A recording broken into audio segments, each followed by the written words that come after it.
All right, let's get this show started! It appears Ilia Topuria remains in the mix for a potential welterweight title shot against Islam Makhachev.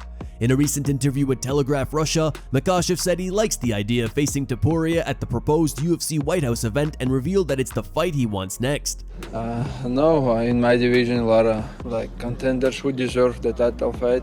Just UFC have to give me new target. That's it. I just waiting. There has been a lot of talk about the potential fight between you and Ilia Topuria. How do you look at that situation? Yeah, I like this idea. If UFC want, I know a lot of MMA fans want this fight. I'm ready. What about fight in White House in Washington? Do you thinking about that?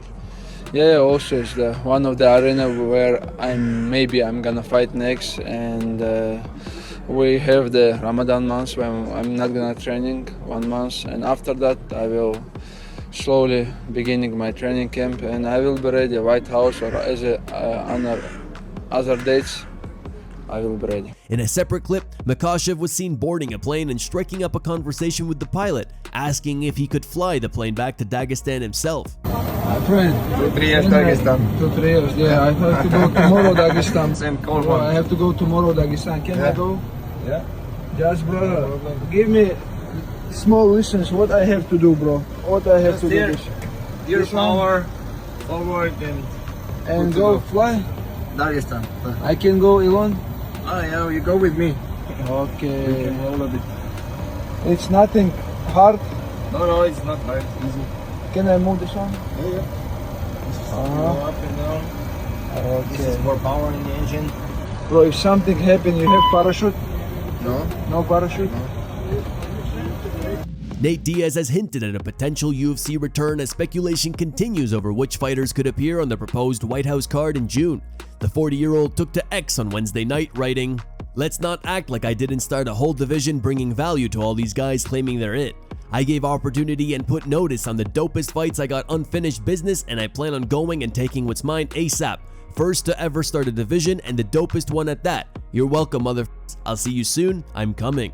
The post led numerous MMA fans to comment with references to the White House and McGregor, with whom Diaz traded wins in 2016. After submitting McGregor, Diaz was outpointed by him 5 months later. What do you guys think of a potential trilogy bout between Diaz and McGregor at the UFC White House? Drop your thoughts in the comments below. Things escalated between Mike Perry and Eddie Alvarez after a brawl broke out at BKFC Knucklemania 6 in Philadelphia on Saturday. Video of the incident shows Perry speaking with several people seated behind him before a shove sparked a chaotic melee in the crowd. Perry later addressed the situation on his podcast, claiming he got bumped from behind and turned to say "excuse me" to the person, whom he identified as Alvarez's son's girlfriend. He said that exchange led to an argument with Alvarez's son, which ultimately triggered the altercation. Now, in an interview with MMA Fighting, Alvarez recounted his side of the entire ordeal, and he claims nothing Perry said could be further from the truth of what actually happened. Mike turns to my son and basically telling him, like, that's going to happen. When you have a girl, guys are going to try to talk to him. It's like trying to like he's his fucking father or something. I'm like, what are you doing, man? He's drunk as shit. And then he tells my son, he tells Eddie that he should do something about it. If he didn't like it, he should do something. So a 130-pound kid should do something to Mike Perry if he didn't like him trying to talk to his girl. And then he turns to me and says to me, "Hey, I'm sorry. I know I'm wrong, but I think you should do something about it." To my face like that. What the f am I supposed to do? You're a mess, drunk mess, trying to bitch up my son, trying to talk to a teenage girl. My whole family's here. My son Anthony's there. You put me in a real bad spot, like terrible spot as a father. I used to like Mike Perry. I used to think the whole thing was an act, and I liked it. I liked the act of Mike Perry, the wild dude who does wild shit. And I thought maybe he just put it on for the camera, but it's not. He's an absolute fucking scumbag. No man leaves his wife at home to take care of kids and then tries to talk and pick up teenage girls at an event while his wife ain't around, his wife's home, cooking, taking care of the kids. Like what are you doing, man? Shortly after, Perry fired back on X, accusing Eddie of lying. He wrote, "He's a liar. F you, Eddie. What I said was true because I was having a good time being nice to everyone who I crossed paths with, and you sat behind me. Abraham saw my hat land in my lap. We were 4 to 6 seats in front row. I turned around because my hat fell and saw a girl, and your son slid in after I said excuse me. This is not a business transaction. You're an idiot for saying this is for drama because now legal action will have to be taken and others will need to be interviewed. What was in that girl's cup? You say I said inappropriate things? What did I say? Forget you." Things have escalated between Joaquin Buckley and Terence Crawford. The tension began after Crawford and Shakur Stevenson claimed that the UFC would never surpass boxing in popularity. Buckley fired back at Stevenson, accusing him of disrespecting the UFC and arguing that boxers wouldn't stand a chance in a street fight against a trained MMA fighter. Crawford later responded on X, addressing Buckley's comments directly.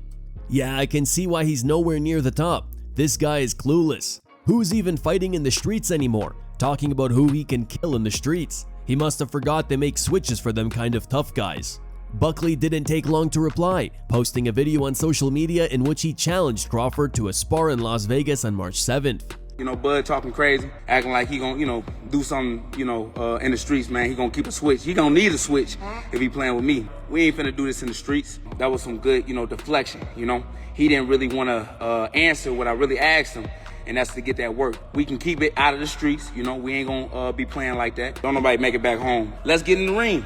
Let's spar. You already know you be out in Vegas a lot of times. You spar up at the Apex, you work up at the Apex. I think it'd be fun. I think the whole world would love to watch. We can go live, we can have some fun with it. I know you still train just for the lifestyle. I know you still spar, I know you still get that work in. I know you still train.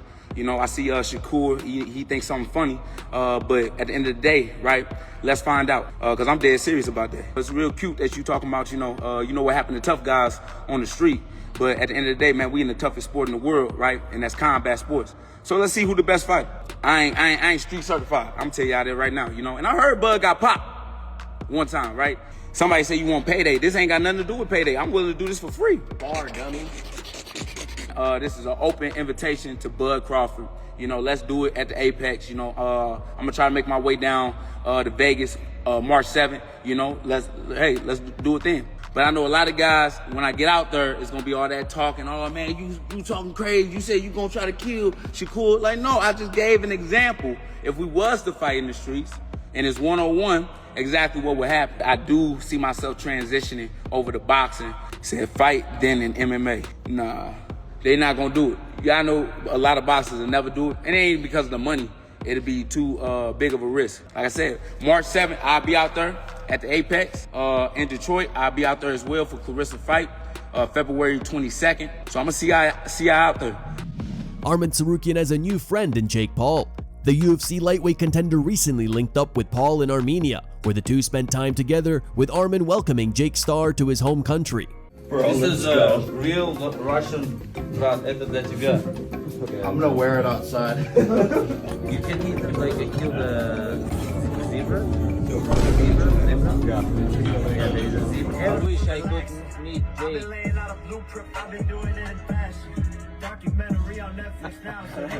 I'm going to the club. Let's go. He's not gonna wear the warm jacket. It's warm. It's warm. Beyonce, she gotta touch his head, and he's gonna be next Olympic champion. Okay. Welcome to Armenia, bro. Thank you, man. Thank you. It's been the best. There's a ranch. You pay money for any animals you kill, like the boar. There's some of her on. UFC welterweight Geoff Neal has opened up about his struggles to overcome addiction. Neal says he was in a dark place as drugs and alcohol took control of his life while still maintaining a spot in the UFC's rankings at 170 pounds. According to Hands of Steel, it all started 5 years ago, around the time when he was admitted to the ICU for sepsis. Speaking to MMA journalist James Lynch of Home of Fight, Neal opened up about his addiction for the first time, saying, "This is the first time I'm even talking about it, but I had a problem with addiction, drugs and alcohol. It was rough. 5 years of it, and within those 5 years, the longest I was sober was 2 weeks, and those 2 weeks were usually before a fight. I would only slow down before a fight, and I would come in underprepared and out of shape. It's crazy that I stayed in the rankings the whole time. 5 years of ups and downs, Geoff continued, "Thank God for my wife, who was with me through it all. It was rough. The past 5 years, it didn't feel like I was living. I was there, but I wasn't present. But now, I'm here." People who have gone through addiction know. Now I'm experiencing life again for the first time, and I'm past it all. Hopefully. It's to the point where if I see liquor, I get sick to my stomach. I feel like I got a second chance and I don't want to waste it. I feel like I should have already been champion. I was riding a 5-fight win streak after I beat Mike Perry, but then things just went downhill. Michael Venom Page isn't too pleased with the promotion for their matchmaking at UFC London. Since signing with the UFC in 2024, MVP has only suffered one loss in the cage, with that coming against Ian Machado Gary in 2024. Despite his success in the sport, Venom has been matched up against unranked welterweight prospect Sam Patterson for UFC London this March 21st. Patterson is currently on an impressive 4-fight win streak since his move up from lightweight. And because of the matchmaking and the fact that his fight comes as the main card opener, MVP feels as though he is out of favor with the promotion. Speaking to MMA Junkies Farah Hanoun, Page voiced his disappointment with the booking, suggesting he may have upset somebody within the UFC due to what he described as unusual matchmaking decisions. As to the fight, not one that I expected or was even looking for. It's a bit more annoying for me because it's not just an opponent that feels like a bit further down the ladder.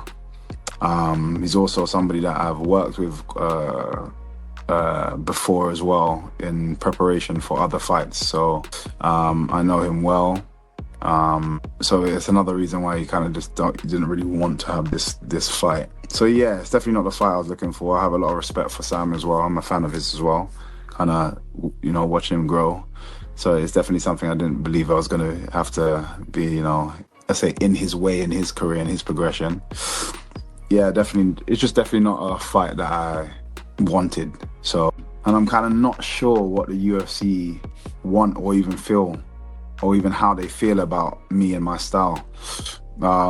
So yeah, it's a difficult one to really analyze how I move forward from this, because like I said, this fight, I don't feel like it does too much for me, even winning a fight, outside of getting a highlight reel that makes them maybe want to, you know, push me a bit more. But I definitely don't feel like I'm in good favor with the UFC at the moment.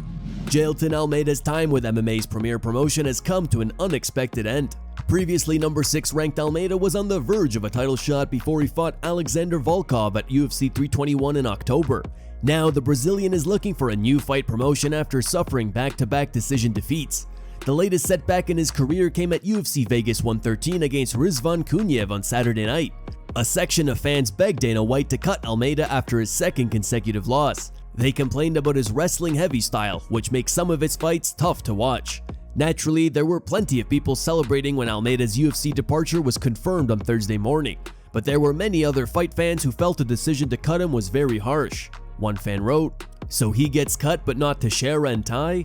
Not gonna lie, I kinda hate this decision, but give him one more chance at light heavyweight." Another said, "They need to cut Tuivasa too while we're at it." Was it the decision to go to light heavyweight? Cause Tai out there with 0-6 in his last 6 and still employed. Bad move, I don't care what people think. He's boring, but before his 2-fight loss streak, he had 1 loss in his last 10+ fights with many finishes in the first and second. Not saying he's not boring, but low-key unfair, especially since he was trying to try light heavyweight out again. Here are the top 3 memes found on the internet. Number 3 meme was posted by Fight Sport Focus. Number 2 meme was posted by Nutrock MMA. And number 1 meme was posted by Undisputed Take.